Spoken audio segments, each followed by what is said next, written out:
Okay, hallelujah. सबको जय मसीह की। मैं पास्टर सुरेश कामले फिर एक बार आपके सामने मसीह मंथन बैठक वर्ल्ड ग्रुप के द्वारा आपके सामने आया हूँ। यही मैसेज मेरा यूट्यूब के ऊपर भी अपलोड होगा। ये मैसेज जो कुछ साउंड डॉक्टर के द्वारा जो बातें हैं या फिर कुछ देर के लिए, ज़्यादा देर नहीं चलेगा, लेकिन बहुत ही खूबसूरत बात है। और एक ख़ास करके बात मैं लेके आया हूँ। कुछ बातें हैं जो आपके सामने मैं रखना चाहता हूँ। कुछ लोगों को इस वचन के द्वारा मैं आपके उनको जवाब देना चाहता हूँ। सो मैं इसके लिए एक खास करके विषय में लेके आया हूँ। सो बहुत से मन में क्वेश्चंस है या फिर बहुत से लोगों का मुझे प्रश्न भी आता है, बहुत पूछते भी हैं। तो मैं सोचता हूँ कि इससे बढ़िया हमें प्लेटफॉर्म नहीं मिलेगा, क्योंकि इससे हम लोग बहुत कुछ लोगों तक हम लोग पहुँचा सकते हैं और बहुत कुछ हम लोगों को जवाब भी दे सकते हैं। सो आज का जो विषय है बहुत ही खूबसूरत है। मैं चाहता हूँ कि आप जितने भी लोग जुड़े हैं या फिर जुड़ने वाले हैं, ये मैसेज आप ज़्यादा से ज़्यादा लोगों तक आप पहुँचा दो, क्योंकि बहुत ही खूबसूरत बातें हैं जो आपको बहुत ही अच्छी लगेगी। आज का जो विषय है ना, खास करके मैं आपको बोलना चाहता हूँ कि जो विषय है पवित्र आत्मा का वरदान। ये मेरा टाइटल है, पवित्र आत्मा का वरदान। बहुत ही खूबसूरत है। आखिर तक बने रहो और ज़्यादा से ज़्यादा शेयर करो, क्योंकि ये हमें समझना बहुत ज़रूरी है। क्योंकि आजकल बहुत से लोग वरदान पाने के लिए, बहुत से लोग क्या करते हैं कि बहुत बहुत दूर दूर दूर तक जाते हैं और प्रार्थना करवाने के लिए जाते हैं। लेकिन परमेश्वर हमें जो पवित्र आत्मा के द्वारा जो वरदान दिया जाता है ना, वो पहला वरदान क्या है, ये हमें आज सीखना बहुत ज़रूरी है। क्योंकि ये विषय मैं क्यों ले रहा हूँ, पहले तो मैं बात बोलना चाहता हूँ, ये विषय मैंने क्यों लिया है। खास करके एक पास्टर है जिनका मैंने वीडियो देखा परसों, तो बहुत ही बड़े पास्टर है। उनका नाम नहीं लेना चाहता मैं एक्चुअली, क्योंकि मैं किसी का न्याय करने के लिए नहीं आया हूँ, लेकिन जो उनके कुछ गलत बातें लगी तो उनके बारे में मैं बोलने के लिए आपके सामने आया हूँ। तो उनका एक पास्टर का एक मैंने वीडियो देखा, और वीडियो में ऐसा बोला कि उन लोगों का डिबेट चल रहा था शायद, जो कुछ क्वेश्चंस थे और लाइव उनका चल रहा था। और वो पास्टर का उनका जो टाइटल था उस प्रोग्राम का, तो उनका एक टाइटल, आई थिंक उनका टाइटल पवित्र आत्मा के वरदान आज भी विश्वासियों को मिलते हैं। क्या मिलते हैं, मतलब एक क्वेश्चन था, पवित्र आत्मा के वरदान आज भी विश्वासियों को मिलते हैं। तो एक क्वेश्चन था और एक पास्टर था जो उनको पूछा और दूसरे पास्टर ने उनको जवाब दिया। तो जवाब देने वाले पास्टर थे, उनका कुछ मुझे उनमें से कुछ कमी लगी। तो इसके लिए मैं सोचा कि मैं आपको भी मैं कुछ बातें आपके सामने रखूं, क्योंकि ये जो वीडियो था, इस वीडियो को देखने के बाद मुझे पता चला कि ये लोग भी एमएमबी के खिलाफ है या फिर एमएमबी को अपोज करते हैं। तो उन्होंने जिसने मुझे ये वीडियो भेजा था वो भी डैनियल पॉल, जो पुणे से है शायद, उसने मुझे भेजा था। और तब मैंने देखा, और साउंड डॉक्ट्रिन के ऐसा लिखा था कि ये साउंड डॉक्ट्रिन है। तो मैंने भी देखा कि कौन क्या साउंड डॉक्ट्रिन देखता हो, तो मैंने देखा तो मुझे लगा कि ये बहुत गलत है। मैं तो इस इंसान को मैंने 5 दिन से मैं फ़ोन लगाने की कोशिश करूँ, लेकिन फ़ोन भी नहीं उठाता। शायद वो डर गया होगा, क्योंकि बहुत सारे सवाल है ना, शायद उसके पास जवाब नहीं है। क्योंकि पास्टर है बोलता है, लेकिन पास्टर मुझे नहीं लगते, क्योंकि अगर पास्टर होते तो ऐसी बातें वो नहीं करते। ओके, दूसरी बात कि ये सारे जो मामले थे ना वो लाइव थे। ओके, और जो पवित्र आत्मा के वरदान के बारे में पूछा गया था सवाल, और पूछने के बाद वो उनका जवाब दे रहे थे। तो उन्होंने क्या कहा कि अन्य भाषा के बारे में कुछ कहा कि, और उनके बोला कि जो अभी अन्य भाषा नहीं ऐसा बोल रहे, तो उनका कुछ मत सुनो, क्योंकि ये सब फॉल्स टीचर्स है या फिर फॉल्स प्रीचर्स है, तो इसके लिए उनका मत सुनो, ऐसे उन्होंने बोल दिया। ठीक है, मैंने बोला कि फिर उनके बारे में फिर उन्होंने जब चालू किया, फिर उसके बाद उन्हें जब बोलते समय पहले खुद की क्या कही, गवाही उन्होंने देने की शुरुआत की। ओके, मैं ये बात बोलना चाहता हूँ कि इस द्वारा मैं आपको कुछ तो सिखाने की मैं कोशिश करने वाला हूँ, क्योंकि आजकल ये बातें मुझे सीखनी बहुत ज़रूरी है। और इस पास्टर ने भी बोलते बोलते ना ऐसा कुछ बोल दिया, लेकिन उनको शायद समझ में नहीं आया कि ये परमेश्वर की तरफ से दान था, उन्होंने उसको शायद पता नहीं था। इतने बड़े पास्टर होके भी ऐसा क्यों मन में सवाल, या फिर ऐसा क्यों बोला गया, कुछ पता नहीं एक्चुअली। ओके, दूसरी बात कैसे कि उसने क्या किया कि उन पास्टर ने क्या बोला कि खुद का एक क्या बोलते कि उनको एक बोला गया, उन्होंने क्या एक खुद की गवाही दी कि वो पहले रोड पे ट्रैक्स बांटते थे। परमेश्वर का प्रचार उस तरह करते थे कि वो ट्रैक्स बांटते थे, रोड में जाके सभी लोगों को जाके घर घर में जाके ट्रैक्स बांटते थे। फिर उन्होंने कुछ दिन के बाद उन्होंने क्या किया कि उन्होंने कुछ लोग इकट्ठा करके उनको सिखाने लगे। तो सिखाने के बाद उनको लगा कि बहुत सारे लोग बदल रहे और बहुत से लोगों के जीवन में कार्य हो रहे हैं। तो उनको तब मालूम हुआ कि ये बहुत अच्छा एक टीचर है, एक टीचर भी है। तो उन्होंने क्या किया कि उन्होंने ट्रैक से हटना बंद किया और उसके बाद वो क्या करे कि प्रीचिंग में आ गई और प्रीचिंग करने लगे। अभी ये बहुत ही खूबसूरत बात है, सुने। तो एक अच्छा शिक्षक उनको पता चला, तब उनको पता चला कि एक अच्छे शिक्षक है वो, एक अच्छे टीचर है वो, तब उनको मालूम हुआ और उन्होंने क्या किया, टीचिंग चालू किया। अब ये सारी बातें मैं आपको रखने की कोशिश कर रहा हूँ कि आपको, और उन्होंने एक सवाल क्या रखा था, एक्चुअली उनका टाइटल क्या था, पवित्र आत्मा के वरदान आज भी विश्वासियों के मिलते हैं क्या। ओके, ये टाइटल था। तो इस टाइटल के द्वारा मैं आपको कुछ सिखाने की कोशिश कर रहा हूँ। वो बोलते कि एक अच्छे शिक्षक उनको तब मालूम हुआ कि जब उन्होंने कुछ लोगों को इकट्ठा किया और सिखाने लगे, तो लोगों के मन में, लोगों के जीवन में बदल आने लगे और उनको पता चला कि एक शिक्षक, एक अच्छा शिक्षक बन सकते हो, और खुद को प्रीचर उन्होंने क्या किया, प्रीचिंग करते रहे। दूसरी बात, एक बात है, उन्होंने जाते जाते एक बोला कि हर एक व्यक्ति का, हर एक शिक्षक का, मतलब जो हम लोग प्रीच कर रहे हैं या फिर हम लोग आपके सामने आके डॉक्ट्रिन जो हम लोग बताने की कोशिश करें, हर एक का न्याय होने वाला है। यस, 100% होने वाला है। खास करके उन सेवकों का तो न्याय ज़बरदस्त होने वाला है, क्योंकि परमेश्वर का वचन भी ऐसा कुछ मैं आपके सामने रखूंगा। मैं वो सारी बातें, खास करके उन लोगों को भी बहुत, मतलब न्याय तो होने वाला, न्याय में न्याय होने वाला है। तो सारी बातें मैं आपके सामने रखूंगा। ये जो खास बातें हैं ना, आपको मैं सिखाने की मैं कोशिश करूँ। दूसरी बात कि उन्होंने जो सवाल किया था कि पवित्र आत्मा के वरदान आज भी विश्वासियों को मिलता है, तो इसका जवाब मेरा है हाँ, क्योंकि हम लोग पवित्र आत्मा का विरोध नहीं करते। पवित्र आत्मा के वरदान है, 100% पवित्र आत्मा के वरदान आज भी कार्य करते हैं। इसीलिए तो मैं आपके सामने आके मैं प्रचार कर रहा हूँ। लेकिन पवित्र आत्मा का वरदान हमें क्या मिलता है, ये हमें समझना बहुत ज़रूरी है, क्योंकि आजकल जो लोगों ने जो दुकान डाल के रखे ना, उसके लिए। तो मैं वचन में जाऊंगा, पहले वचन में जाके आप सभी लोगों को कुछ बातें मैं सिखाने की कोशिश करूंगा।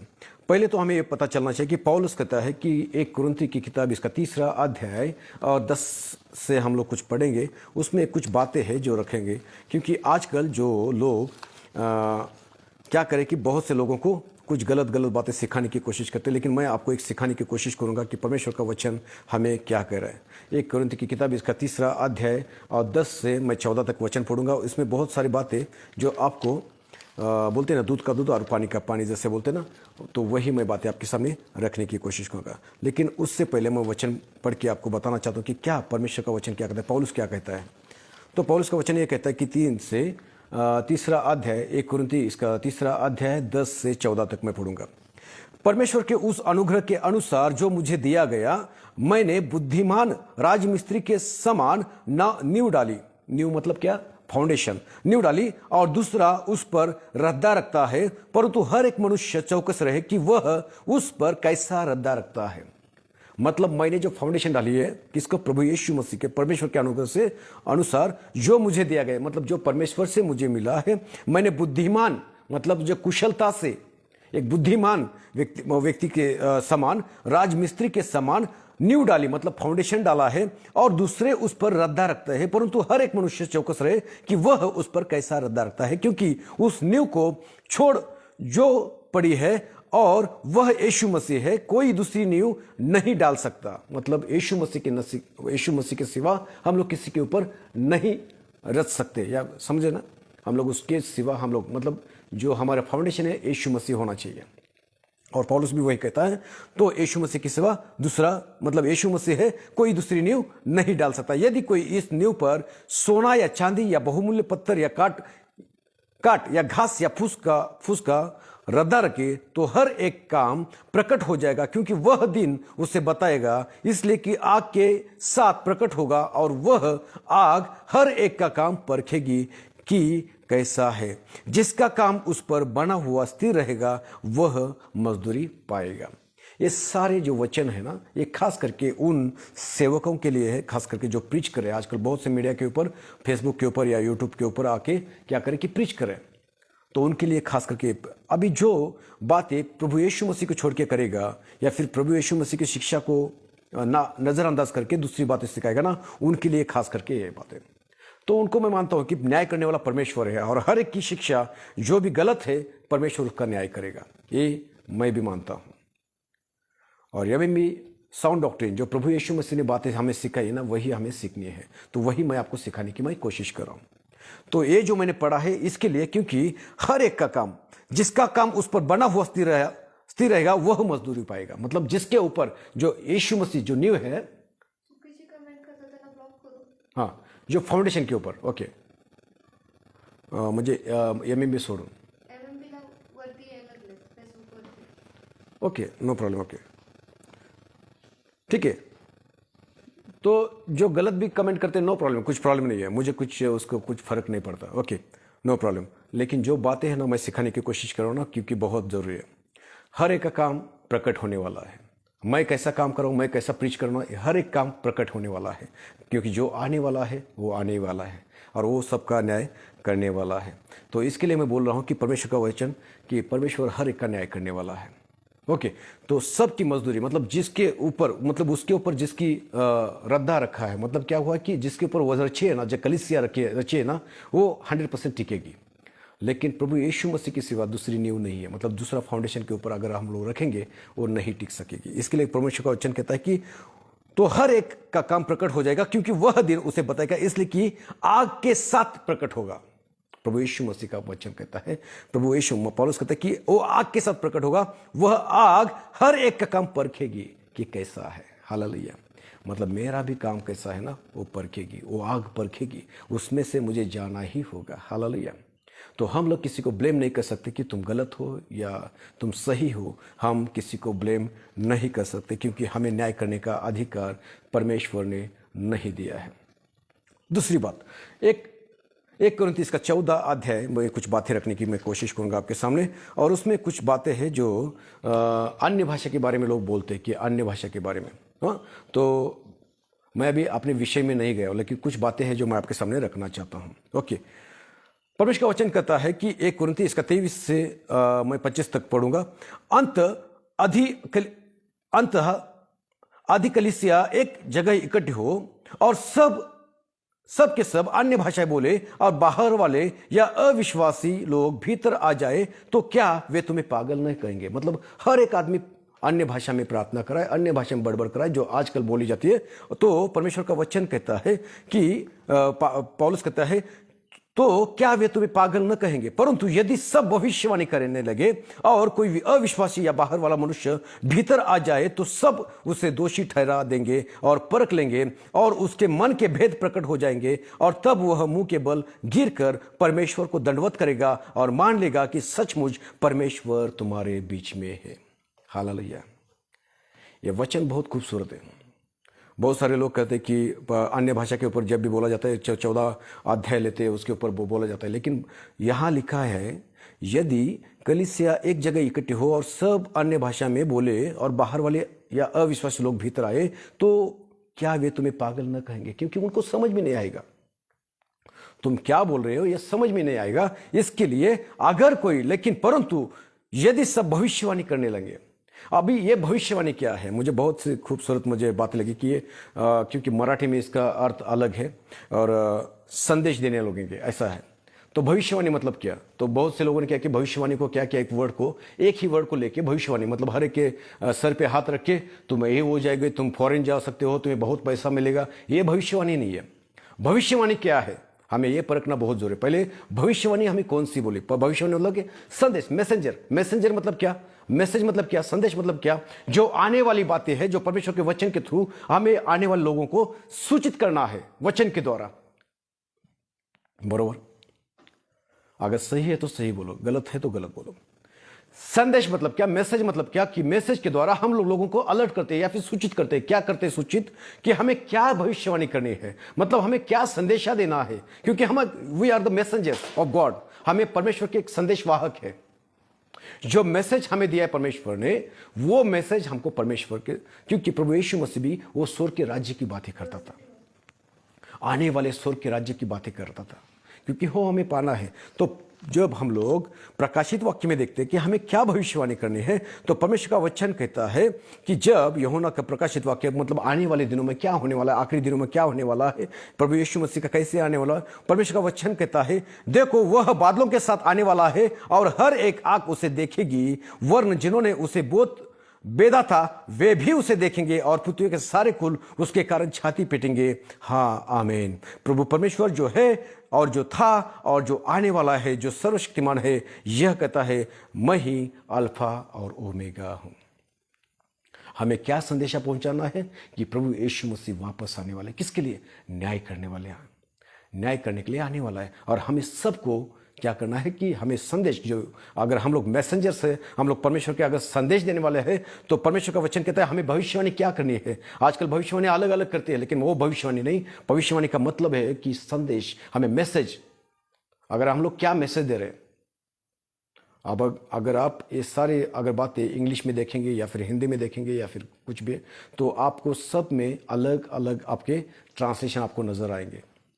लेकिन भविष्यवाणी का मतलब है कि मैसेज हम लोग जो संदेश देते हैं ना, संदेश के कारण यहां वही लिखा है कोरिन्थ की किताब में कि परंतु यदि सब भविष्यवाणी करने लगे, क्योंकि जो प्रभु यीशु मसीह आने वाला है वो पवित्र है और वो आने वाला है, वो न्याय करने आने वाला है, हमको पवित्र रखना है। अगर ये बातें हम लोग लोगों को बताएंगे तो परमेश्वर का वचन कहता है कि कोई अविश्वासी या बाहर वाला मनुष्य भीतर आ जाए तो सब उसे दोषी ठहरा देंगे और परख लेंगे, मतलब खुद को परख लेंगे और उसके मन में भेद प्रकट हो जाएगा। मतलब उसके मन में जो भी भेद या फिर जो भी कुछ बातें हैं, जो गलत बातें या फिर गलत और सही की बातें, उसे समझ लेंगे, प्रकट हो जाएंगे और तब हो मुंह के बल गिरकर परमेश्वर को दंडवत करेगा। हालेलुया।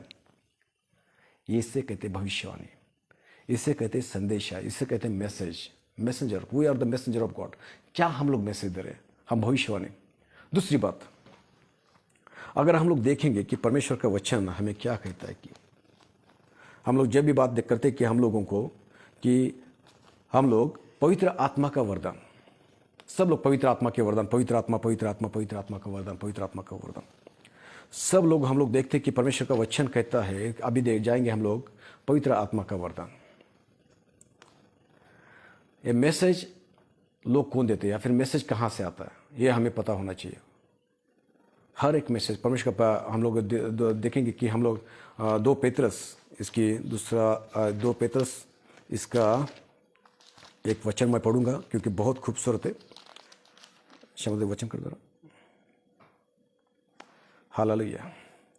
बहुत ही खूबसूरत बात है। आप थोड़ा सा जानने की कोशिश करो कि आप मैं ये क्यों बताने की कोशिश कर रहा हूँ, क्योंकि परमेश्वर का वचन बहुत खूबसूरत है। और दूसरा पेतरस इसका आई थिंक 1 मिनट क्षमा वचन ओके, क्योंकि संदेशा कहाँ से आता है ये भी पता होना चाहिए, हमें बहुत जरूरत है। क्योंकि नुसतं काढून सांग मला 2 पेतरस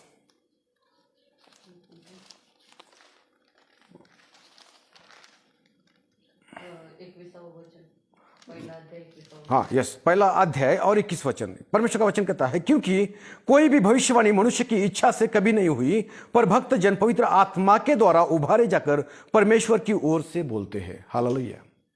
यहां पे वचन लिखा है क्योंकि कोई भी भविष्यवाणी, कोई भी मैसेज, कोई भी संदेश या कोई भी मैसेज जो आता है, परमेश्वर का वचन कहता है कोई भी भविष्यवाणी मनुष्य की इच्छा से कभी नहीं हुई, पर भक्त जन पवित्र आत्मा के द्वारा उभारे जाकर परमेश्वर की ओर से बोलते थे और अभी भी बोलते हैं। कैसे?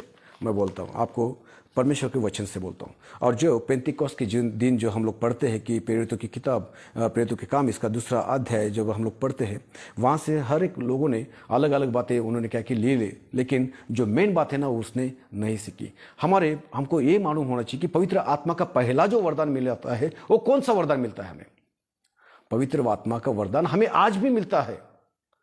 और उनका क्या टाइटल था? पवित्र आत्मा के वरदान आज भी विश्वासों को मिलते हैं। यस, 100% मिलते हैं। क्यों मिलते हैं, किसके लिए मिलते हैं, कि इसका कारण क्या है, ये भी जानना हमें बहुत जरूरी है। और कौन सा मिलता है पवित्र आत्मा का जो वरदान मिलता है, कौन सा मिलता है? और सारे लोगों का मन में एक ही है कि जब कोई अन्य भाषा बोलता है, कि जो बोलते हैं आजकल जो दुनिया में बोल जाते ना, तो उसको कहते कि वो अन्य भाषा बोलते हैं। और वो उसके बाद क्या बोलते कि तुम्हें पवित्र आत्मा मिली। नहीं, है गलत है। कैसे गलत है मैं बोलता हूं। परमेश्वर का पहला जो पवित्र आत्मा का जो पहला वरदान है को क्या कौन सा मिलता है? जब पेंतिकोस्त का दिन आया तो वे सब एक जगह इकट्ठे थे। एकाएक आकाश से बड़ी आंधी की सी सनसनाहट का शब्द हुआ और उससे सारा घर जहां वे बैठे थे गूंज गया और उन्हें आग की सी जीभें फटती हुई दिखाई दी और उनमें से हर एक पर आ ठहरी। वे सब पवित्र आत्मा से भर गए और जिस प्रकार आत्मा ने उन्हें बोलने की सामर्थ्य दी, हालेलुया, बोलने की सामर्थ्य दी, वे अन्य भाषा बोलने लगे। They are speaking in foreign languages, अन्य भाषा में बोलने लगे। उन्हें बोलने की सामर्थ्य दी। पहले उसने क्या किया? पवित्र आत्मा का जो पहला वरदान है वो बोलने का सामर्थ्य देता है। हालेलुया। कभी आपने सोचा है कि परमेश्वर का पहला वरदान क्या मिलता है? परमेश्वर से हमें पवित्र आत्मा का वरदान कौन सा मिलता है? कभी आपने सोचा है? लोगों ने आगे का तो पढ़ लिया कि अन्य भाषा बोलने लगे, अन्य भाषा बोलने लगे, अन्य भाषा बोलने लगे, लेकिन पहला जो जिस प्रकार आत्मा ने उन्हें बोलने की सामर्थ्य दी, बोलने की सामर्थ्य दी, जो पहला हमें वरदान मिलता है, तो इसी पास्टर को मैं बोलना चाहता हूं, वो एक अच्छा शिक्षक है। उन्हें कैसे पता चला? जब वो बोलने लगे, जब वो परमेश्वर का वचन उनको सुनाने लगे, तब उन्हें पता चला कि एक अच्छा टीचर है। तो पहला उनको वरदान जो मिला वो बोलने का मिला। हालेलुया। इतना भी पता नहीं है। हालेलुया। इसके खिलाफ कोई भी बोल सकता है, नो प्रॉब्लम, मुझे कुछ पता नहीं, मुझे कुछ परवाह नहीं करता मैं। क्योंकि हमें अगर ये बातें हम लोग बरसों से हम लोग पढ़ते आ रहे हैं, लेकिन हम लोग कभी भी इसके ऊपर कभी हम लोग स्टडी नहीं करते। क्योंकि परमेश्वर का वचन साफ साफ कहता है, वे सब पवित्र आत्मा से भर गए और जिस प्रकार आत्मा ने उन्हें बोलने की सामर्थ्य दे दी। पहला जो हमें वरदान मिलता है वो बोलने का वरदान मिलता है। हम लोग कैसे बात करें, हम लोग कैसे बोले, हम लोग कैसे सामर्थ्य के साथ बोले, वो हमें वरदान प्राप्त होता है। आज मैं भी आपके सामने आके बोल रहा हूं, एक रीजन एक ही है, पवित्र आत्मा मुझे जो बता रहा है वही मैं आपके सामने लेके आ रहा हूं। हालेलुया। कमेंट बोल रहे, हालेलुया। मुझे जो सामर्थ्य बोलने की देना, उसके कारण मैं आपके सामने बोल रहा हूं। मुझे जो परमेश्वर ने जो सामर्थ्य देना, उसके कारण मैं बोल रहा हूं आपके सामने। अन्य भाषा, ये दूसरी बात है, क्योंकि अन्य भाषा उसके ऊपर बहुत से हम लोग बोल चुके हैं। लेकिन पहला जो वरदान होता है, क्योंकि हम लोग आके आज मीडिया के सामने आके हम लोग प्रीच कर सकते हैं, बहुत जोर से हम लोग परमेश्वर का वचन हम लोग आपके सामने बांट सकते हैं, इसलिए कि हमें परमेश्वर का जो पहला वरदान मिला है वो है बोलने का सामर्थ्य मिला है। हम लोग परमेश्वर का वचन हम सही तरीके से हम आपके सामने लेके आ सकते हैं। ये बोलने का सामर्थ्य हमें परमेश्वर ने जो हमें पवित्र आत्मा दिया, उसके सामर्थ्य से जो पहला जो वरदान है वो मुझे भी मिला है, और जितने लोग सभी को मिला है, लेकिन कभी कभी लोग यूज नहीं करते। कैसे आपको बोल दूंगा मैं वचन के साथ, पूरी बातें मैं वचन के साथ आपके सामने रखूंगा। बहुत ही खूबसूरत। जब मूसा को परमेश्वर ने चुना था, आपको मालूम है परमेश्वर ने जब मूसा को चुना था, क्या हुआ था मालूम आपको? परमेश्वर ने उसको क्या दिया था? पहला वरदान उसने क्या दिया था वरदान? इसकी निर्गमन की किताब, इसका 4 अध्याय 10 से पढ़ेंगे। कुछ बातें हैं जो मैं आपके सामने रखने की कोशिश करूंगा। उसका प्रॉब्लम क्या था? मूसा का प्रॉब्लम क्या था? उसको परमेश्वर ने उसको क्या दिया? पहला वरदान उसको क्या दिया? परमेश्वर का वचन कहता है कि मूसा ने यहोवा से कहा, हे मेरे प्रभु, मैं बोलने में निपुण नहीं, न तो पहले था और न जब से तू अपने दास से बातें करने लगा। मैं तो मुंह से जीभ का भद्दा हूं। हालेलुया। मूसा ने यहोवा से कहा, हे मेरे प्रभु, मैं बोलने में निपुण नहीं, मुझे बोलना नहीं आता। मैं होशियार, निपुण मतलब क्या? विद्वान नहीं हूं, मैं नहीं बोल सकता। न तो पहले था और न जब से तू अपने दास से बातें करने लगा। मैं तो मुंह से जीभ का भद्दा हूं। यहोवा ने उससे कहा, मनुष्य का मुंह किसने बनाया है और मनुष्य को गूंगा और बहिरा या देखने वाला या अंधा मुझ यहोवा को छोड़ कौन बनाता है?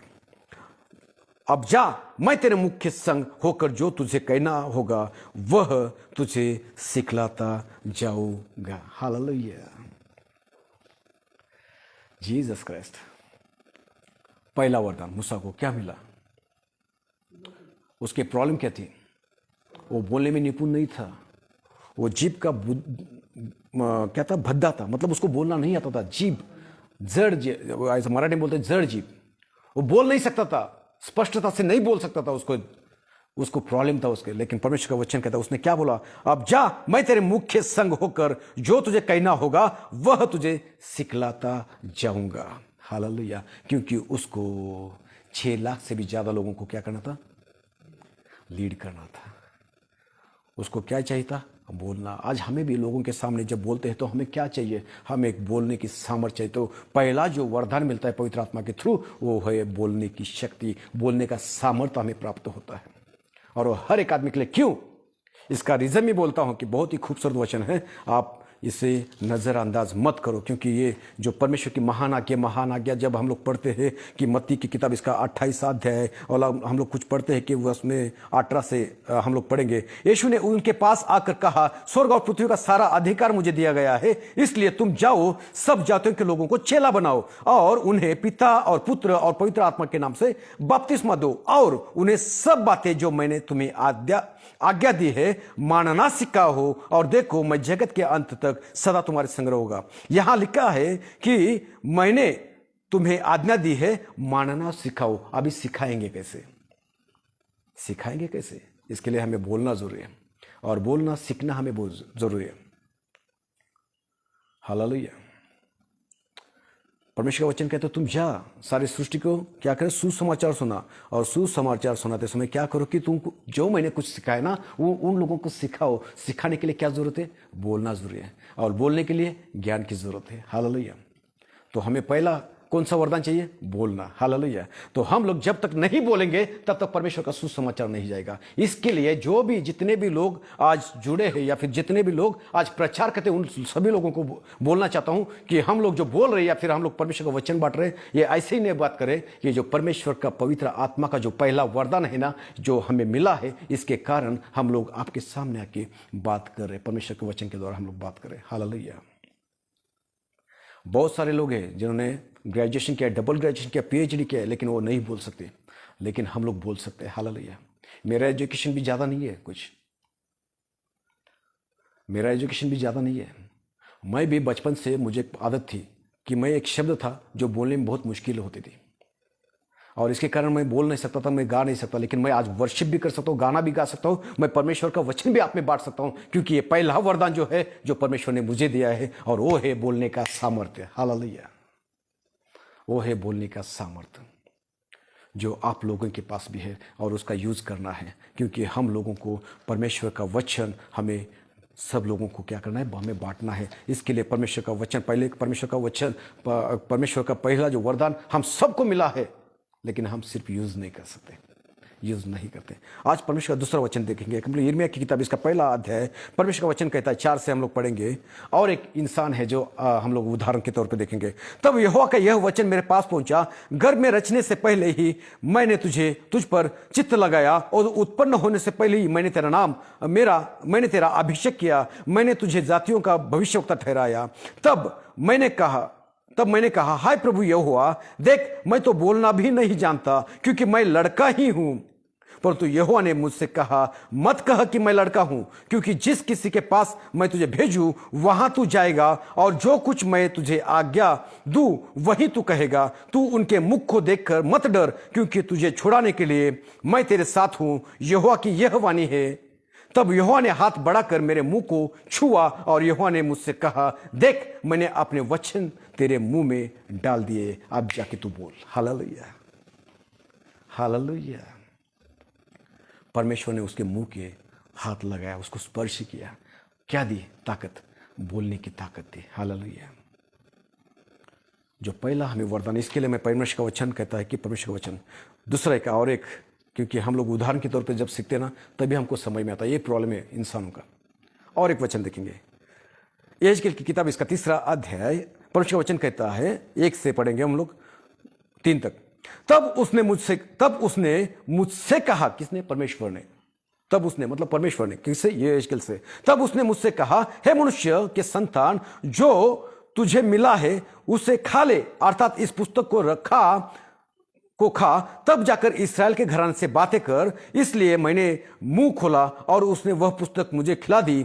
तब उसने मुझसे कहा, हे मनुष्य के संतान, यह पुस्तक जो मैं तुझे देता हूं उसे पचा ले, और अपनी आंतड़ियों इस भर ले, आंतड़े इससे भर ले। अंत मैंने उससे खा लिया और मेरे मुंह में वह मधु के तुल्य मीठी लगी। फिर उसने मुझसे कहा, हे मनुष्य के संतान, हे इज़राइल के घराने के पास जाकर उनको मेरे वचन सुना।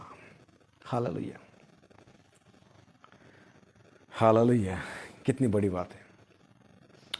परमेश्वर का वचन कहता है कि परमेश्वर का हमें अगर सुसमाचार सुनाना है तो हमें बोलना आना बहुत जरूरी है।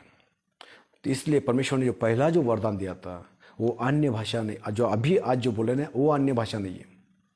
परमेश्वर का जो पहला जो वरदान है वे सब पवित्र आत्मा से भर गए और जिस प्रकार आत्मा ने उन्हें बोलने की सामर्थ्य दी, बोलने की सामर्थ्य दी।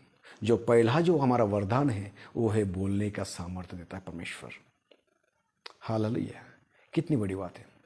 उन पास्टरों को मैं बोलना चाहता हूँ कि ये जो बातें हैं ना मैं क्यों सिखा रहा हूँ, क्योंकि आज जो बातें जो हम लोग सिखाने की कोशिश करते हैं या फिर आपके सामने लेके आ रहे हैं कि इसका रीज़न एक ही है कि जो परमेश्वर का वरदान जो दिया है ना उसके कारण हम लोग आपके सामने इसको हम लोग किसी से भी ना डर के हम आपके सामने ला सकते, क्योंकि ये जो सामर्थ्य है ना परमेश्वर ने दिया, ये परमेश्वर का वरदान है। हालेलुया। जो इंसान ये नहीं समझ सकता कि एक अच्छा टीचर क्यों बना, इसके कारण एक ही था, क्योंकि उसको परमेश्वर ने बोलने की सामर्थ्य दी थी। हालांकि इतना बड़ा पास्टर है लेकिन फिर भी बोलता है कि मुझे तब पता चला कि मैं अच्छा शिक्षक हूं। अरे तुझे यह पता होना चाहिए, परमेश्वर के दास को यह पता होना चाहिए कि परमेश्वर का वचन कहता है कि जब परमेश्वर का पवित्र आत्मा हमारे अंदर आता है तो क्या करता है, पहले क्या करता है, बोलने की सामर्थ्य हमें देता है। क्यों आपका वचन हम लोग सुन रहे, क्यों आपका वचन इतने लोग सुन रहे, क्योंकि परमेश्वर ने आपको बोलने की सामर्थ्य दी है। Hallelujah, hallelujah. बाकी रहा सवाल अन्य भाषा का, अन्य भाषा कौन सी है, ये हमें समझना बहुत जरूरी, क्योंकि अन्य भाषा कौन सी थी जो लोगों को समझ में आती थी। या अन्य भाषा वो थी जिसका अनुवाद कर सकते थे, क्योंकि इसलिए दिया था कि जो लोग परमेश्वर से दूर हो गए थे ना उन लोगों तक जाके सुसमाचार सुना सके। हालेलुया, ये रीज़न है। हालेलुया। सो परमेश्वर करे आप सभी को ये वचन के द्वारा परमेश्वर सभी लोगों को आशीषित करे। हालेलुया।